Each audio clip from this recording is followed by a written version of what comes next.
Hey tankers, and welcome back to World of Tanks with PR154, where we are in the Tier 7 British Tank Destroyer Challenger. This one is from the tech tree, and it's got some rather interesting characteristics, some of which have only been recently introduced. I say recently, although I'm showing my years a bit here, because it was about 5 years since they gave this vehicle the 32-pound gun that you see before you. Now, when I first ground the tank out, I'd only literally just finished grinding the tank out, and then we had the upgrade to the 32-pounder. So unfortunately I missed that in the real crucial grind through of this tank. And accordingly, being in my formative tanking years, this was a vehicle that I didn't do brilliantly in. As such, it was officially my worst win rate Tier 7 vehicle at the outset of Battle Pass Season 8, and therefore that is why we're playing it, because we're trying to polish the turd and correct a few sins of the past.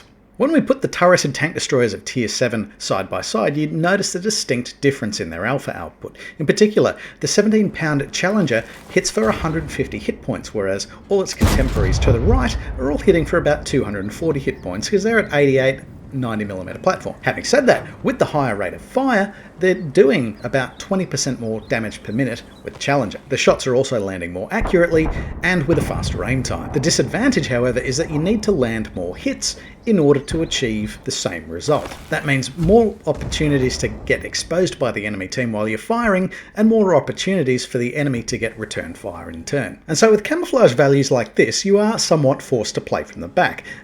More so if you're very much reliant on your rate of fire in order to be relevant to the game. Fortunately, the mobility of Challenger isn't too bad, with forward 52 kilometers per hour and reverse at 20.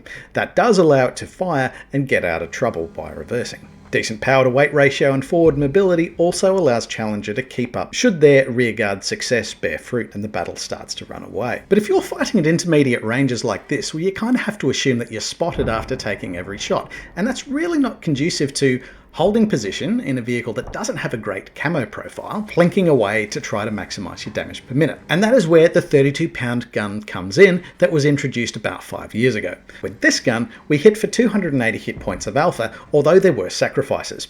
There is a modest clipping of damage per minute, although still head and shoulders above the other turreted Tier 7 tank destroyers. There are also sacrifices on aiming and accuracy, and significantly the arc of fire was restricted to 60 degrees either side of normal, so you lose that full 360 degree turret rotation. But for all of that, you do get a vehicle that is much more useful in these intermediate range engagements, and you're not forced to hang out at risk of being spotted in order to keep up damage per minute with a fast firing low alpha gun. So here we are, bottom tiered on Overlord, and we've been over 2.5 minutes into the fight and not too much has happened, so let's see what's happening in other sectors. Well, we've got our Tiger 2 that's been beaten down, and heavily beaten down here, by Skoda T56.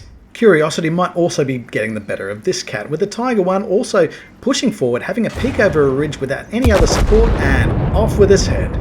The enemy Yag Kitty is not doing too much better either, having been shut down from below by Basante C45. Re-emergence of the enemy T29 provides an opportunity to break the drought of damage that's lasted for about 4 minutes so far.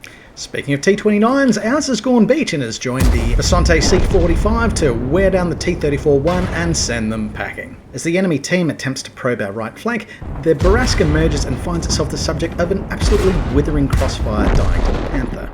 Other enemy vehicles join the fray, including the enemy Comet, who meets cold British steel, as well as the enemy IS, who meets its own dose of Starlinium, fired from the T103. Returning to the beach briefly, pressure is mounting with the T29 and Jagdpanther 2 both one-shottable, the Jagdpanther 2 going down first. While it's not been the crucible of damage this particular game, patience has paid off in our little form of the Challenger, with an absolutely withering hit delivered into this Comet. Now, consider that if we were still stuck with the 17-pounder as the top gun, that would have only been about 150 hit points. We would have been spotted, and we wouldn't have been able to hang around to keep the fire up, because we probably would have copped a fair bit of damage from the enemy team in return. And let's be fair, a 7.5 second reload time, it ain't that bad, considering we've already got another round in the tube ready to go on this enemy Panther, who is intent on charging in and shutting down our one-shottable Panther in turn. And while we couldn't save it, we certainly make sure that it didn't die in vain. Without skipping a beat, the enemy Comet attempts to dig our snipers out of our little corner,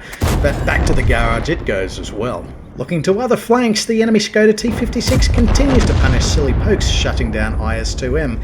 In the meantime, our Besante C-45 is locked in a hull-down fight against the British Turtle 1, with exemplary use of its auto-reloader knocking out the British heavy tank destroyer. And at about the same time it takes you to finish a good tiramisu, Besante C-45's drum mag is ready to go again, and he unleashes it with full fury on the Ferdinand. In the meantime, I'm just happy here, camping away while the enemy continues to insist on poking our lines. We see the emergence of a Super Hellcat, and although we bring our gun online, it's the Panther II beside us that ends up taking the kill. And although the team's prospects appear to be rising in the east, they are also setting in the west, with our T-29 pushing on right into the maw of its Skoda T-56, taking its third kill, popping out of nowhere, while the enemy Renegade in a hull-down engagement with VZ-44 sends them back to the garage. So as the losses mount, we are still on a bit of a two-gun advantage here, so it kind of becomes incumbent on us to now control the fight. And now, while a lot of the vehicles on our flank at this point in time are rather one-shottable, I'm looking at the T-44, I'm looking at the T-23E3, we've managed to put a nice shot into 45 TP there. That's left it one-shottable as well, although it has gone to ground. So this is the point where we need to rotate and make things happen, because Besante C-45 here is not long for this world. He's got the TS5 and Progetto 54 lining up on it, completely wrapped up now, and unfortunately we're not able to take out Progetto 54 before they departed this mortal plane. But as it turns out, our south is reasonably well defended, and the enemy vehicles that have gone to the beach probably lack the ability to make a contest of their own cap circle. So we push on, and T-44 in particular going for 45 TP and sending it back to the garage as it crests over the opposite side of the central bowl. Our own flanking manoeuvre is also allowing us to draw beads on the enemy T-29, with at least one shot heading in. We're reloading fairly quickly here. We can get another shot into the side of the turret. Can we get the killing shot? Aiming.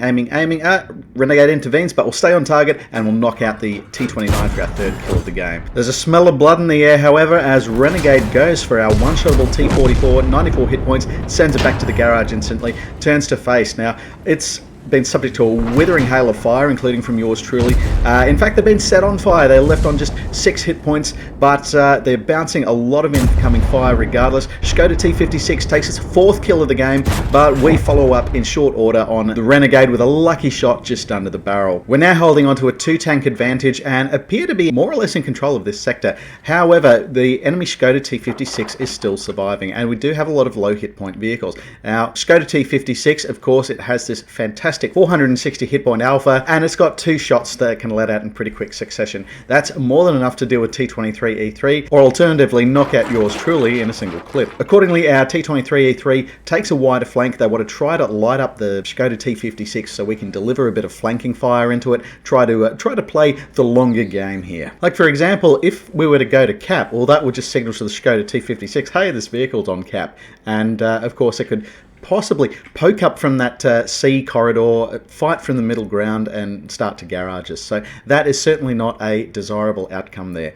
Now, it could also be argued at this point in time that between my position and T-103, we've actually got quite a nasty crossfire being set up. So if T-23E3 were to start capping and actually bait Skoda T-56 up, well, it could find itself running into trouble rather quickly.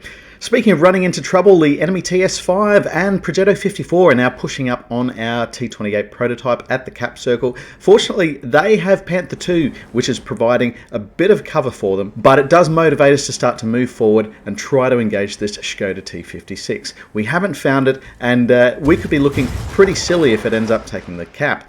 But as it turns out, it is still holding on. It's holding on in the C corridor. T-23E3 has managed to proxy spot it from the top of the hill there, and now it's got no choice but to try to engage us. Now, the commander's view seems to indicate that they're pointing uphill towards T-23E3, which may give us opportunity to get shots in the side of the turret. Now, it has gone dark for us going behind the bushes, but the silhouette is still revealing that the gun is not pointed in our direction. So here's an opportunity to start carving some hit points off the Tier 8 Czech premium tag.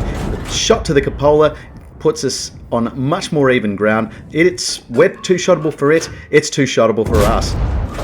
Now, is PLA Ching going to do a swan dive off the hill onto Skoda T56? No, it's not, but that's a distracted enemy, and we're able to knock it out for our 5th kill. In the meantime, Ray of Jakku and the Panther 2 manages to knock out TS5, defending the cap circle. Even though we've lost our T28 prototype, that just leaves a Progetto 54, which we knew was on quite a dire hit point position, and it goes down to everyone's favourite Star Wars character. So that is a win for us, 15-11. Let's take a look at the results. And for our efforts, ladies and gentlemen, that is an Ace Mastery Badge in the Tier 7 British Tank Destroyer Challenger. This was a result I was extremely happy with. It was my worst win rate Tier 7 Premium when I decided to run it to ground through Season 8 of Battle Pass, and hand on heart say we are polishing the turd. Now, unfortunately, there weren't any Epic or Battle Heroes medals here. We did come away with a few badges of merit, however. We got the Bruiser medal for causing damage to enemy vehicle modules or crew members at least 5 times in the course of the battle. We picked up the Fighter medal for taking at least 4 kills, in this case 5 kills, one more, that would have been a Top Gun. And we picked up the 5 for Effect medal for doing at least our 900 hit points in damage, which in this case accrued very much with interest, nearly 3,800 hit points of damage inflicted on enemy vehicles in this game. Having a look at the team score, we did place top by experience, but were closely followed by Hayden 8670 in the Basante C45, making a very stalwart defense there of the beachfront, taking 3 kills and inflicting nearly 4,100 hit points of damage. Over on the enemy team, there were some considerable high damage scorers between the Sheriff of the Saber Clan in the TS5, Son QB Bear of the Suits Clan in the M54 Renegade, and Mike Lima in the Turtle Mark I, all accruing close to 3,000 hit points of damage each, representing their teams well. Having a look at the detailed report, we came away with a decent profit here of 36,000 credits for our efforts. We didn't suffer any damage during the course of the battle, so we didn't need to use any consumables. We just had the ammunition bill and didn't need to fire any premium over the course of that battle either, so that has kept things rather economic, and we've come away with a 36,000 credit profit for our efforts in a Tier 7 Tech Tree vehicle. So that's it from me, ladies and gentlemen. Hope you enjoyed this video. Plenty more to come, and if you want to see more replay action midweek, do check out our Twitch channel. We're rounding up a lot of user-submitted replays, and we're doing reviews with a couple of interviews along the way as well, walking through that replay with the individual who managed to submit it as well. So great way to get the full story. In the meantime, happy tanking and take care out there.